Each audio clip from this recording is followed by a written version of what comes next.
F3 create company.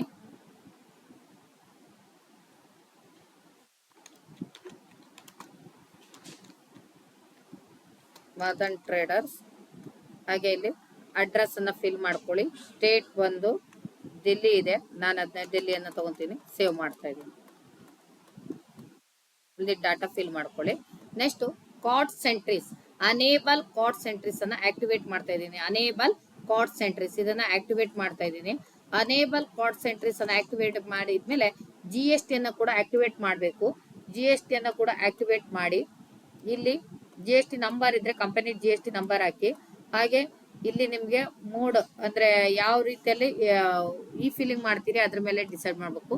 ಇಲ್ಲಿ invoice bill ಅನ್ನ S ಮಾಡ್ಕೊಳ್ಳಿ, ಯಾಕಂದ್ರೆ ಕಂಪ್ಯೂಟರ್ ಜನರೇಟೆಡ್ ಬಿಲ್ ಆದ್ರಿಂದ. ನೆಕ್ಸ್ಟ್ ಇಲ್ಲಿ ಇ-ವೇ ಬಿಲ್ ಇದೆ, ಇಲ್ಲಿ ಇಂಟ್ರಾ ಸ್ಟೇಟ್ ಅಂತ ಇದೆ, ಸೊ ಇದನ್ನ ನೀವು ಎಸ್ ಮಾಡ್ಕೊಂಡು save. Next set alter company GST rate details ಅನ್ನ ಎಸ್ ಮಾಡ್ಕೋಬೇಕು.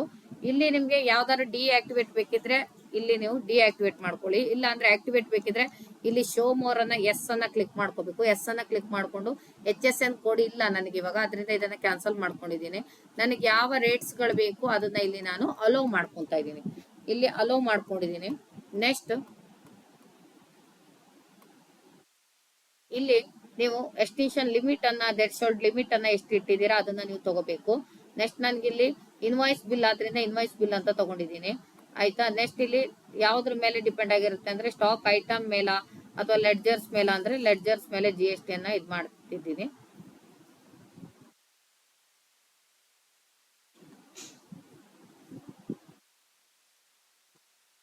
ನೆಕ್ಸ್ಟ್ ಇಲ್ಲಿ ನಿಮ್ಗೆ ಸೆಕ್ಷನ್ ಕೋಡ್ ಕರೆಕ್ಟ್ ಗೊತ್ತಿದ್ರೆ ಹಾಕ್ರಿ. ಇದೇನಾದ್ರೂ ಬಿಲ್ ಏನಾದ್ರೂ ನಿಮ್ಗೆ ಡೌನ್ಲೋಡ್ ಬೇಕಿದ್ರೆ ಈ ಡೌನ್ಲೋಡ್ ಅನ್ನ ಎಸ್ ಮಾಡ್ಕೊಳ್ಳಿ, ಆಯ್ತಾ. ಇಲ್ಲಿ ನೀವು ಇ-ವೇ ಬಿಲ್ ಯಾವ ರಿಟರ್ನ್ಸ್ ಹಾಕ್ತೀರಾ ಅಂತ ನಾನು ಇಲ್ಲಿ ಆಲ್ ಐಟಮ್ಸ್ ತಗೊಂತೀನಿ. ಆಲ್ ಐಟಮ್ಸ್ ಅನ್ನ ತಗೊಂಡು ಸೇವ್ ಮಾಡ್ತೀನಿ. ಈಗ ನಾನು ಫಸ್ಟ್ ಮಾಸ್ಟರ್ಸ್ ಒಳಗೆ ಕ್ರಿಯೇಟಿವ್ ಹೋಗ್ತೀನಿ. ಕ್ರಿಯೇಟ್ ಒಳಗೆ ಫಸ್ಟ್ ನಿಮ್ಗೆ ಶೋ ಮೋರ್ ಅನ್ನ ತಗೊಂತೀನಿ. ಶೋ ಮೋರ್ ಅನ್ನ ತಗೊಂಡ್ರೆ ಎಲ್ಲವೂ ಕೂಡ ಡಿಸ್ಪ್ಲೇ ಆಗುತ್ತೆ. Cost category, primary cost category ಅಂತ ಬರುತ್ತೆ, ಅದು ಆಲ್ರೆಡಿ ಸಿಸ್ಟಮ್ ಅಲ್ಲಿ ಡಿಫಾಲ್ಟ್ ಅಲ್ಲಿ ಇರುತ್ತೆ, ಆದ್ರಿಂದ ಅದನ್ನ ನಾವು ಕ್ರಿಯೇಟ್ ಮಾಡ್ಕೊಳ್ಳೋ ಆಗಿಲ್ಲ. ಕಾಸ್ಟ್ ಸೆಂಟ್ರೀಸ್ ಅಲ್ಲಿ ಯಾವ್ದಕ್ಕೆ ಅಂತ ಹಾಕ್ಬೇಕು. ಸಾರಿ, ಇದರಲ್ಲಿ ನನಗೆ ಮಾರ್ಕೆಟಿಂಗ್ ಅಂತ ತಗೋತೀನಿ. ನೆಕ್ಸ್ಟ್ ಬಂದು ಸೇಲ್ಸ್ ಅಂತ ತಗೊಂತೀನಿ. ನೆಕ್ಸ್ಟ್ ಬಂದು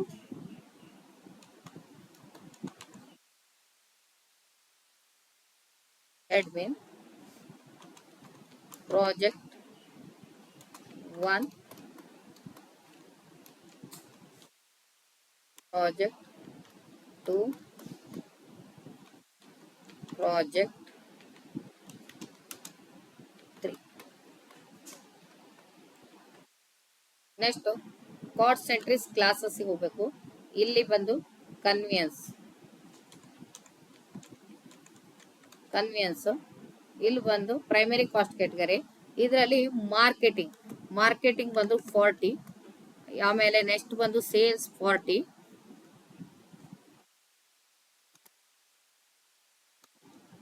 ಅಡ್ಮಿನ್ ಬಂದು 20.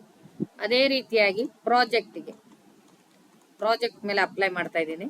ಪ್ರಾಜೆಕ್ಟ್ ಬಂದು ಪ್ರಾಜೆಕ್ಟ್ 1 4:3:3 ಅಲ್ಲಿದೆ 40, ಪ್ರಾಜೆಕ್ಟ್ 2 30, ಪ್ರಾಜೆಕ್ಟ್ 3.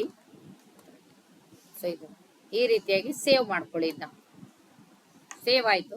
ಸೇವ್ ಆದ್ಮೇಲೆ ವೋಚರ್ಸಿಗೆ ಹೋಗಿ, ವೋಚರ್ಸಿಗೆ ಹೋದ್ಮೇಲೆ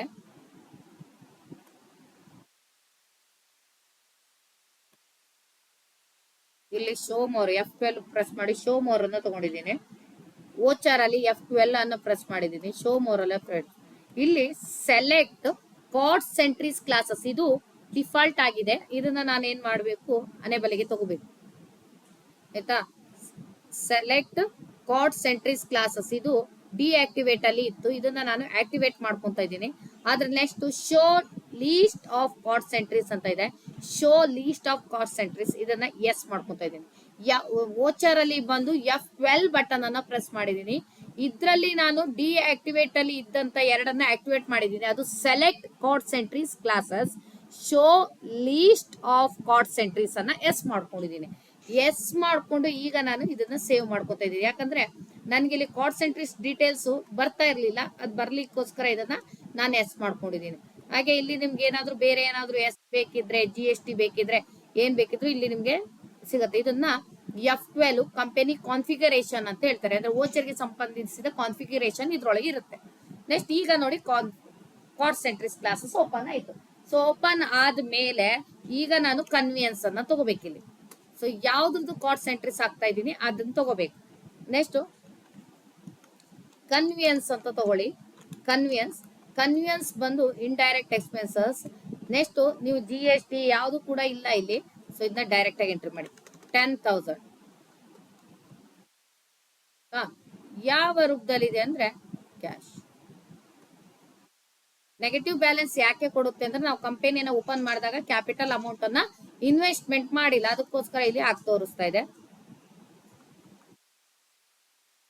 display more statements of accounts, cost ಸೆಂಟ್ರೀಸ್.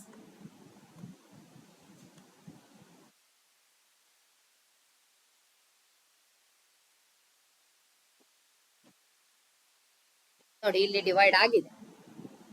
So ಈಗ 4:4:2ಗೆ ಡಿವೈಡ್ ಆಗಿದೆ. ಅವಾಗ ಡಿವೈಡ್ ಆಗಿರ್ಲಿಲ್ಲ, ಸೊ ಈಗ ಡಿವೈಡ್ ಆಗಿದೆ. ಸೊ ನೆಕ್ಸ್ಟ್ ಇಲ್ಲಿ ನಾನು ವೋಚರ್ಸ್ಗೆ ಹೋಗ್ತೀನಿ. ವೋಚರ್ಸ್ಗೆ ಹೋಗಿ ನಿಮ್ಗೆ ಪೇಜ್ ಅಪ್ ಮಾಡಿ ತೋರಿಸ್ತಾ ಇದ್ದೀನಿ.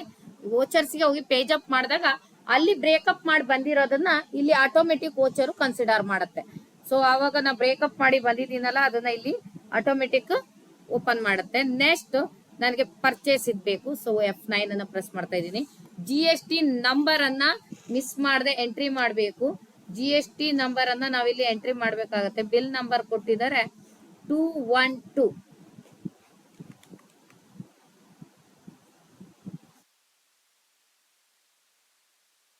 ಇಲ್ಲಿ ಪಾರ್ಟಿ ನೇಮ್ ಬಂದು ರಾಹುಲ್ ಎಂಟರ್ಪ್ರೈಸಸ್.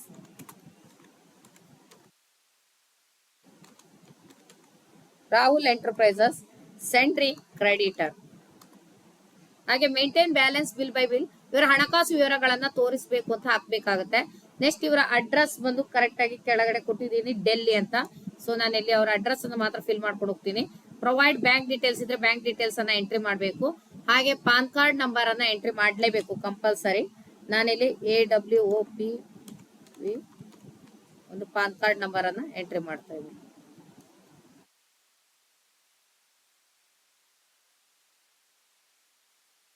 Next registration. ಈಗ GST ನಂಬರ್, ಅದು ಪಾರ್ಟಿಯ GST ನಂಬರ್ ಅನ್ನ ಎಂಟ್ರಿ ಮಾಡಬೇಕು.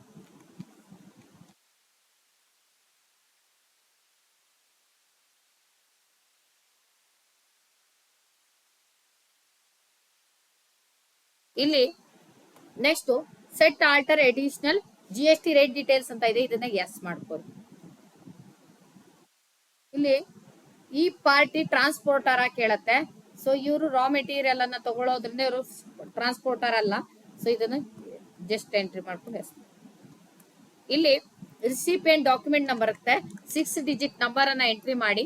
ಡಿಸ್ಪ್ಯಾಚ್ ಟು ಎಲ್ಲಿಂದ ಹೋಗ್ತಾ ಇದೆ ಅಂತ ಡೆಲ್ಲಿಯಿಂದ ಹೋಗ್ತಾ ಇದೆ. ಎಲ್ಲಿಗೆ ಹೋಗ್ತಾ ಇದೆ ಅಂತ ಕರ್ನಾಟಕ ತಗೊಂತೀನಿ. ಕ್ಯಾರಿಯರ್ ಏಜೆಂಟ್ ನೇಮ್ ಅನ್ನ ನಾನು ಇಲ್ಲಿ ಎಂಟ್ರಿ ಮಾಡ್ತಾ ಇದ್ದೀನಿ.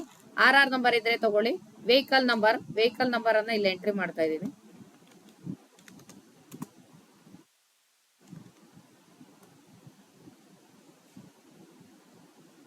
ನೆಕ್ಸ್ಟ್ ಇಲ್ಲಿ ಅಡ್ರೆಸ್ ಇದ್ರೆ ಅಡ್ರೆಸ್ ಅನ್ನ ಫಿಲ್ ಮಾಡಿ. ಫ್ಲಾಟ್ ನಂಬರ್ 1 ಅಂತ ಇದೆ, ಭುವನ್ ಇಂಡಸ್ಟ್ರಿಯಲ್ ಏರಿಯಾ ಅಂತ ಇದೆ, ಅದನ್ನ ನೀವು ಫಿಲ್ ಮಾಡ್ಕೊಳ್ಳಿ.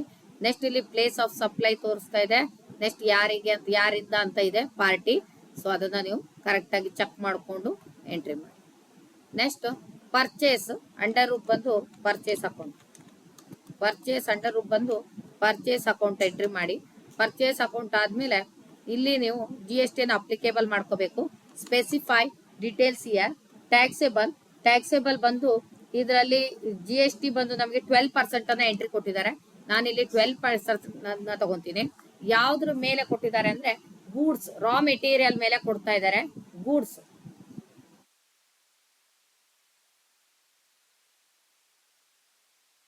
ನೆಕ್ಸ್ಟ್ ಇಲ್ಲಿ ಕನ್ವಿಯನ್ಸ್ ಇದೆ, ಇದನ್ನ ನಾನು ಪ್ರಾಜೆಕ್ಟ್ ಆಗಿ ತಗೋಬೇಕು, ಯಾಕಂದ್ರೆ ಪ್ರಾಜೆಕ್ಟ್ ಬಗ್ಗೆ ಎಂಟ್ರಿ ಆಗ್ತಾ ಇರೋದ್ರಿಂದ. ನೆಕ್ಸ್ಟ್ ಇಲ್ಲಿ ರಾ ಮೆಟೀರಿಯಲ್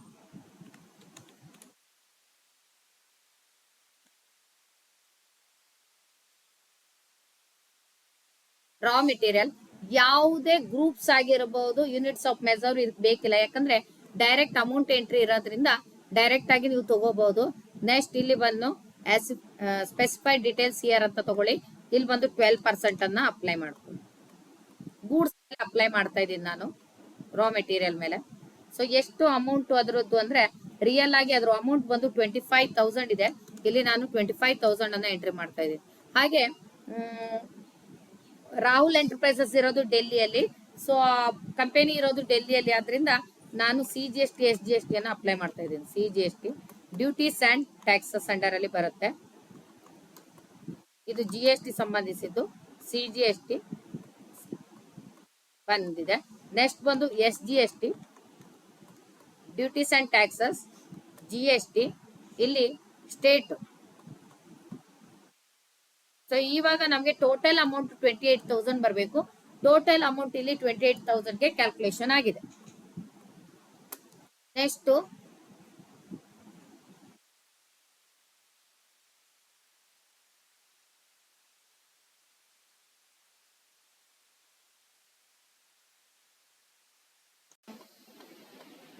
ಇದಕ್ಕೆ ಕ್ಯಾಪಿಟಲ್ ಅಮೌಂಟ್ ಅನ್ನ ನಾನು ಎಂಟ್ರಿ ಮಾಡಿ ಬಂದಿದ್ದೀನಿ. ಕ್ಯಾಪಿಟಲ್ ಅಮೌಂಟ್ ಒಂದು ಸ್ವಲ್ಪ ಎಂಟ್ರಿ ಹಾಕೊಳ್ಳಿ, ಇಲ್ಲಾಂದ್ರೆ ಕ್ಯಾಪಿಟಲ್ ಅಮೌಂಟ್ ಇಲ್ಲ ಅಂದ್ರೆ ಮುಂದೆ ಹೋಗೋದಿಲ್ಲ. ನೆಕ್ಸ್ಟ್ ಸೇಲ್ಸ್ ಅಲ್ಲಿ short cut key F8. Reference number ಅನ್ನ ಕೊಟ್ಟಿದ್ದಾರೆ, TI. ಬಿಲ್ ನಂಬರ್ ಅನ್ನ ಕೊಟ್ಟಿದ್ದಾರೆ, TI ಬಾರ್ 01 ಬಾರ್ 2026-27 ಈ ವರ್ಷದ ಫೈನಾನ್ಷಿಯಲ್ ಇಯರ್ ಅನ್ನ ತಗೊಳ್ಳಿ. ನೆಕ್ಸ್ಟ್ ಬಂದು ಪಾರ್ಟಿ ನೇಮ್ ಅನ್ನ ಕ್ರಿಯೇಟ್ ಮಾಡ್ಕೋಬೇಕು. ಪಾರ್ಟಿ ನೇಮ್ ಅಲ್ಲಿ Jugal technologies.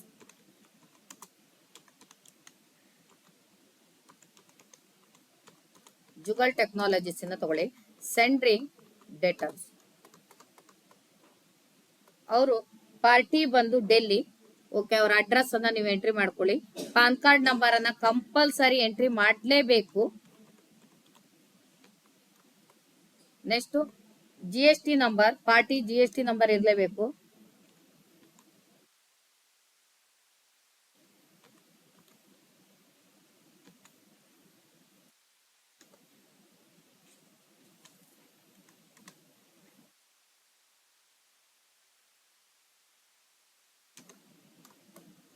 Next set alter additional GST rate details yes ಮಾಡಿ.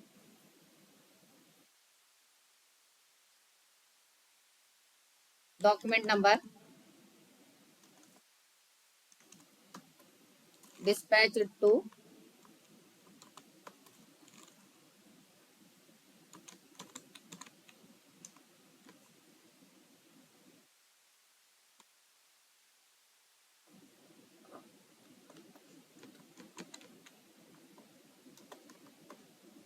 agent number,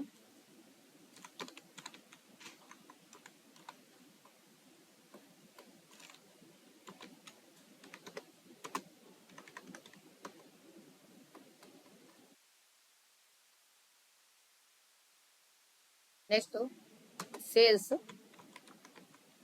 ಅಂಡರ್ ರೂಪಲ್ಲಿ ಸೇಲ್ಸ್ ಅಕೌಂಟ್ GST ಅನ್ನ ಅಪ್ಲಿಕೇಬಲ್ ಮಾಡಿ. Specified details here. ಟ್ಯಾಕ್ಸೇಬಲ್ ತಗೊಳ್ಳಿ. ಬಂದು ಇಲ್ಲಿ ಬಂದು 18% ಇದೆ ಟ್ಯಾಕ್ಸ್. 18% ಅನ್ನ ಮಾಡ್ತೀನಿ. ಈ ಗೂಡ್ಸ್ ಇನ ಮೇಲೆ ಅಪ್ಲೈ ಮಾಡ್ಕೊಳ್ಳಿ. ನೆಕ್ಸ್ಟ್ ಇಲ್ಲಿಯೂ ಕೂಡ ಪ್ರಾಜೆಕ್ಟ್ ಅನ್ನ ಆಧಾರ ಇಟ್ಕೊಂಡೆ ಮಾಡ್ತಾ ಇದೀವಿ, ಆದ್ರೆ ಇಲ್ಲಿ ಫಿನಿಶೆಡ್ ಗೂಡ್ಸ್ ಮೇಲೆ ಕೊಡ್ತಾ ಇದೀವಿ. ಫಿನಿಶೆಡ್ ಗೂಡ್ಸ್ ಅಂತ ತಗೊಳ್ಳಿ. ಸೊ ಇಲ್ಲಿ ಬಂದು ಯಾವುದೇ ಗ್ರೂಪ್ಸ್ ಅನ್ನ ಮತ್ತೆ ಯೂನಿಟ್ಸ್ ಅನ್ನ ಕ್ರಿಯೇಟ್ ಮಾಡೋದು ಬೇಡ, ಯಾಕಂದ್ರೆ ಡೈರೆಕ್ಟ್ ಅಮೌಂಟ್ ಎಂಟ್ರಿ ಇರೋದ್ರಿಂದ ನೀವು ಇಲ್ಲಿ ಯಾವ್ದನ್ನ ಎಂಟ್ರಿ ಮಾಡ್ಬೇಕಂತಿಲ್ಲ. ನೆಕ್ಸ್ಟ್ GST ರೇಟ್ ಅನ್ನ ಹಾಕಿ ಸಪ್ಲೈ ಆಫ್ ಗೂಡ್ಸ್ ಬಗ್ಗೆ ತಗೊಂಡು ನೆಕ್ಸ್ಟ್ ಟೋಟಲ್ ಅಮೌಂಟ್ ಬಂದು 40,000 ಇದೆ. 40,000 ಇಲ್ಲಿ ನನಗೆ CGST SGST ಅನ್ನ ಅಪ್ಲೈ ಮಾಡ್ಕೋಬೇಕು.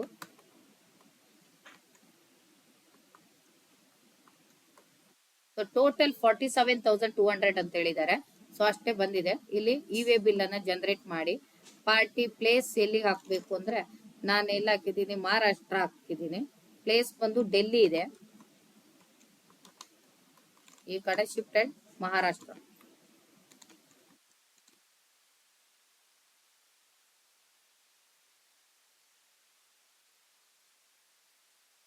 ಇನ್ವಾಯ್ಸ್ ಇ-ವೇ ಬಿಲ್ ಅನ್ನ ಜನರೇಟ್ ಮಾಡಿ ಅಂದ್ರೆ ಜನರೇಟ್ ಮಾಡಿದೀನಿ. ಆಯ್ತು. ಸೊ ಇದಿಷ್ಟು ಆಯ್ತು.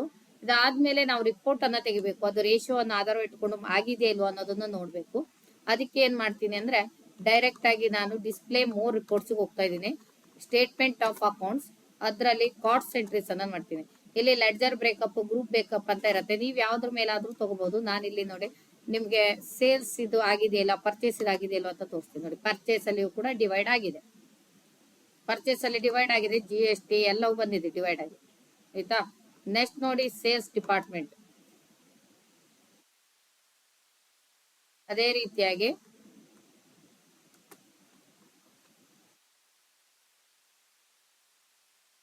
ಇಲ್ಲಿ ಲೆಡ್ಜರ್ ಬ್ರೇಕಪ್,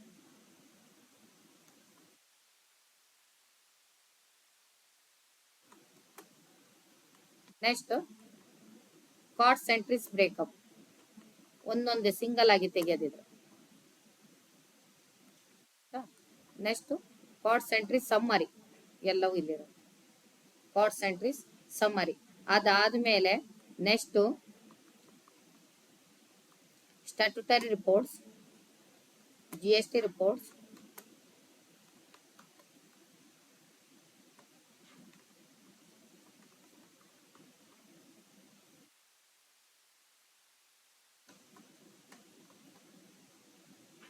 ಸೇಲ್ಸ್, ಪರ್ಚೇಸ್.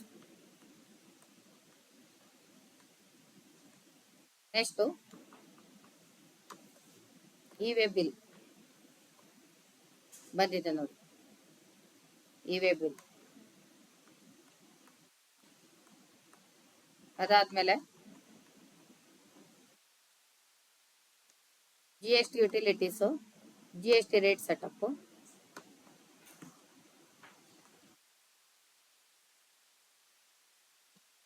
ಬಂದಿದೆ. 18% ಪರ್ಚೇಸ್ ಮೇಲೆ 12%, ಸೇಲ್ಸ್ ಮೇಲೆ 18% ಅನ್ನ ಅಪ್ಲೈ ಮಾಡಿದ್ವಿ.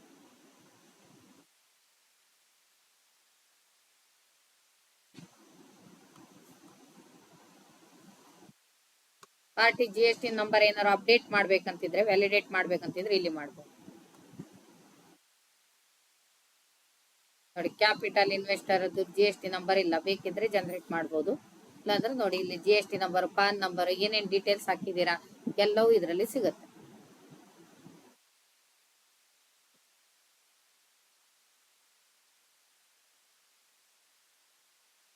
ನೆಕ್ಸ್ಟ್ ಈ ಬಿಲ್ ಅನ್ನ ನೀವು ನೋಡೋದು ಹೇಗೆ ಅಂತ, ಆಯ್ತಾ.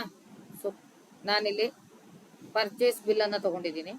Alt E ಅಥವಾ ನೀವು Alt E ಅಲ್ಲದೆ ಇದ್ರೂ ಕೂಡ Control P ಅನ್ನ ಪ್ರೆಸ್ ಮಾಡಿ ಕೂಡ ನೋಡ್ಬೋದು. Alt E ಅಂದ್ರೆ ಎಕ್ಸ್ಪೋರ್ಟ್ ಆಗುತ್ತೆ. Alt E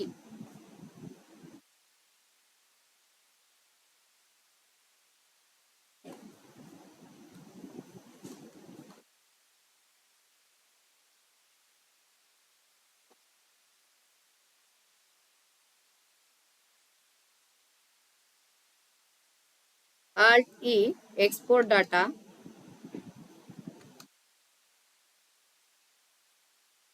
ಬರ್ಕೊಳ್ಳಿ.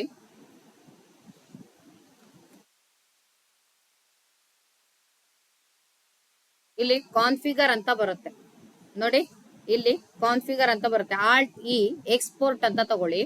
ತಗೊಂಡ್ಮೇಲೆ ಕಾನ್ಫಿಗರ್ ಅಂತ ಬರುತ್ತೆ. ಇಲ್ಲಿ ನೋಡಿ ಇಷ್ಟು ಆಪ್ಷನ್ಸ್ ಗಳಿದೆ. ನಿಮ್ಗೆ ಏನೇನ್ ಬೇಕು, ಏನ್ ಬೇಡ ಅಂತ ಇಲ್ಲಿ ಡೀಟೇಲ್ಸ್ ಗಳನ್ನ ತಗೊಳ್ಳಿಕ್ಕಿದೆ. ಸೊ ಇದ್ರಲ್ಲಿ ನಾನು ಲಾಸ್ಟ್ ಅಲ್ಲಿ ಹೋಗ್ತಾ ಇದ್ದೀನಿ. ಇಲ್ಲಿ ಫಾರ್ಮೆಟ್ ಅಲ್ಲಿ ಹೋಗ್ತಾ ಇದ್ದೀನಿ. ಫೈಲ್ ಫಾರ್ಮೆಟ್, ಎಕ್ಸ್ಪೋರ್ಟ್ ಸೆಟ್ಟಿಂಗ್ಸ್ ಅಲ್ಲಿ ಫೈಲ್ ಫಾರ್ಮೆಟ್ ಹೋಗ್ತಾ ಇದ್ದೀನಿ. ಫೈಲ್ ಫಾರ್ಮೆಟ್ ಅಲ್ಲಿ ನೋಡಿ ಇಷ್ಟು ರೀತಿಯಲ್ಲಿ ಫಾರ್ಮೆಟ್ ಅಲ್ಲಿ ತೆಗಬಹುದು. ಇದನ್ನ ಎಕ್ಸೆಲ್ ಅಲ್ಲಿಯೂ ಕೂಡ ನೋಡಬಹುದು. HTML hyper text markup language ಇದರಲ್ಲಿ ವೆಬ್ ಪಬ್ಲಿಷಿಂಗ್ ಅಲ್ಲಿ ನೋಡಬಹುದು. JPEG joint photo expert group ಇದರಲ್ಲಿಯೂ ಕೂಡ ನೋಡಬಹುದು ಫಾರ್ಮೆಟ್ ಅಲ್ಲಿ. PDF ಪೋರ್ಟೇಬಲ್ ಡಾಕ್ಯುಮೆಂಟ್ ಫಾರ್ಮೆಟ್ ಅಲ್ಲಿಯೂ ಕೂಡ ನೋಡಬಹುದು. ನಾನು ಇದನ್ನ ನಿಮಗೆ PDF ಅಲ್ಲಿ ತೋರಿಸ್ತಾ ಇದ್ದೀನಿ. PDF